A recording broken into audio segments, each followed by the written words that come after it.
What up, people, and welcome back to For the Win.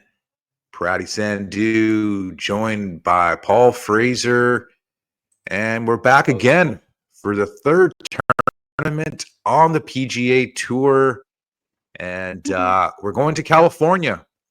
We're leaving Hawaii, and we're heading to Cali for the tournament known as the Bob Hope, now called the American Express. They dropped the Bob Hope. Used to be 5 rounds. Now it's only 4.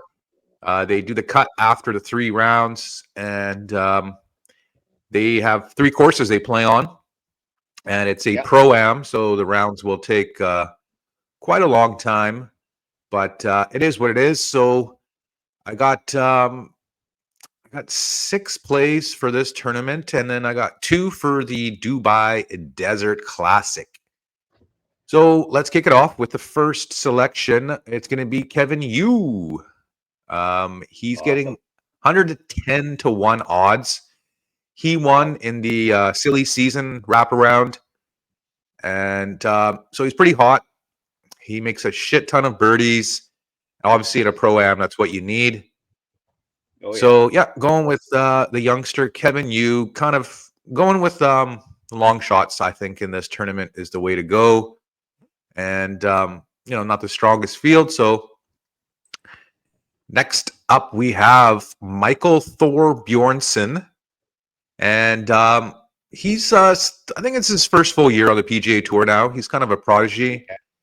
He was a college star, won a bunch of amateur events, amateur accolades, you name it. I think he's got a couple of top 20s in his tour career. He's got a top 5 at the Travelers.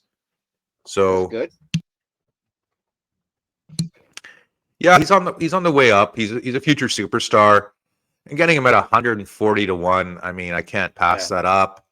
Some books have him at 80 to 1. And he's a birdie machine as well. Hasn't won on tour. So I like my chances. It's 140 to 1, so obviously a long shot. But we'll go with the young stud, right? He's a bomber. He's a good iron player. He's from Cali as well. He went to, I believe, Stanford. So he obviously is very familiar with the area. And my next pick will be Lee Hodges. He played well at the Sony Open. He was contending. Yeah, I'm getting 90 to 1 odds here as well.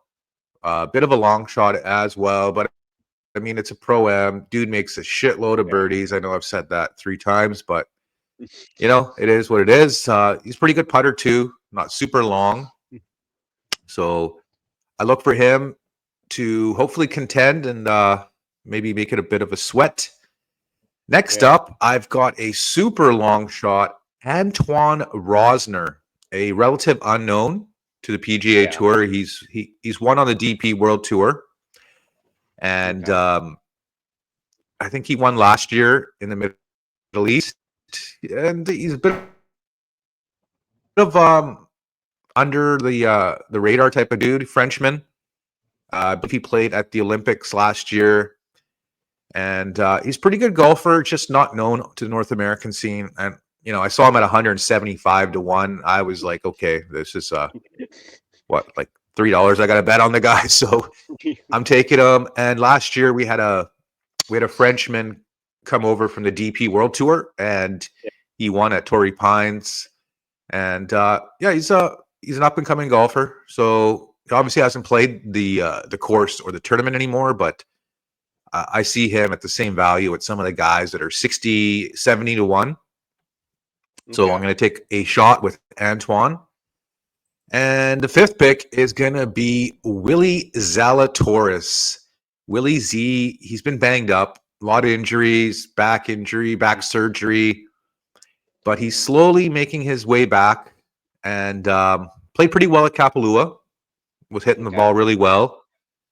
He doesn't putt the best. He uses a broomstick, so maybe he can get hot here at the easy pins here for the American Express. 50 to 1 in this field, I think, is pretty good odds.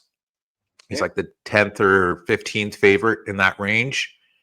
Okay. So it's you might mean the odds-on favorites are Justin Thomas, Sung J Im, and I believe Sam Burns, guys like that, right? So it's just I don't see too much of a difference between those guys and the rest of the field. So my sixth pick is going to be the Aussie Cam Davis at 85-1. Another long shot. Yeah, he is a bomber. He putts well. He's only won 2 times on tour. It's the same tournament in Detroit, but he played on the President's Cup team for the Nationals. He's pretty streaky, and he's a birdie machine as well. So great odds. I mean, I could see this guy in the 50-1 range. So 85-1, I'm loving it, and I jumped on it. And I got 2 picks for the Dubai Desert Classic on the DP World Tour. That's where Rory, John Rahm, Tommy Fleetwood, a lot of the top golfers are over there. That's why the American Express isn't exactly a who's who. So I got 2 picks. I'm going with Patrick Reed, the 2018 Masters champion. Plays most of his golf on the LIV tour, and he hasn't won on that tour, but he has. I think he won an Asian Tour event in the last year or two, and I believe he won a DP World Tour event as well. So he's sneaky. He's not a fan favorite, as we know. He gets a lot of hate in the community.